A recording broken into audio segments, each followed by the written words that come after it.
Okay, the thing that really got me was when it mentioned about the disciples confessing that they hadn't caught any fish.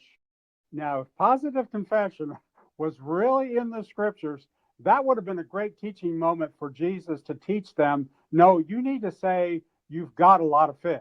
He needed to teach them to say in present tense, they've caught a lot of fish, etc., or whatever. He didn't do that.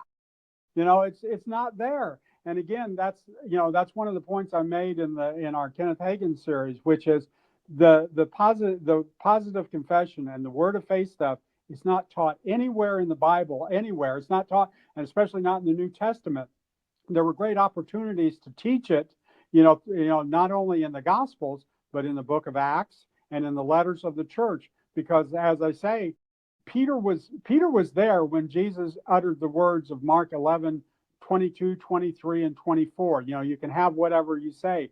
And in his letters, he doesn't mention this at all. In the book of Acts, when he's around fellow believers, he doesn't say, and hey, we need to make sure that we teach people you can have what you say. It's not taught anywhere by anybody. It's just not there. It's only, when Kenneth Hagin, come along, and then they mention, the thing with Trophimus, and all of a sudden I forgot the other name there. And it's just like, the reason why they didn't know about it because they didn't have any of Kenneth Hagin's books or Charles Capps or anybody else. They didn't have any of these Word of Faith books, so that's why they didn't know about it. So they don't.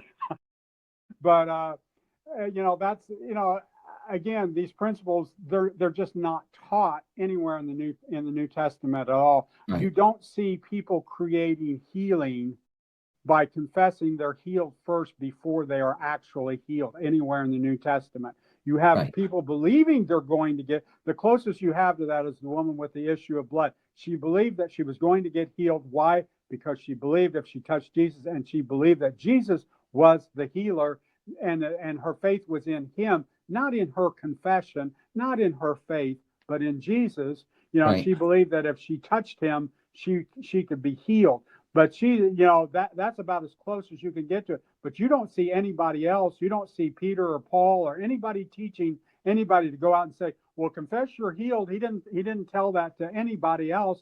Or, when Paul, again, I use that example in our Hagin series with the thorn in the flesh. Whatever you want to say Paul's thorn in the flesh was, that's a different topic for another day. But whatever it was, Jesus didn't tell him. And, you need to speak to your problem, Paul, and use your faith and talk to it. And you can have whatever you say. And if you say you have victory, he didn't say any of those things. He said, my grace is sufficient for thee. In other words, hey, you got to live with it. That's it.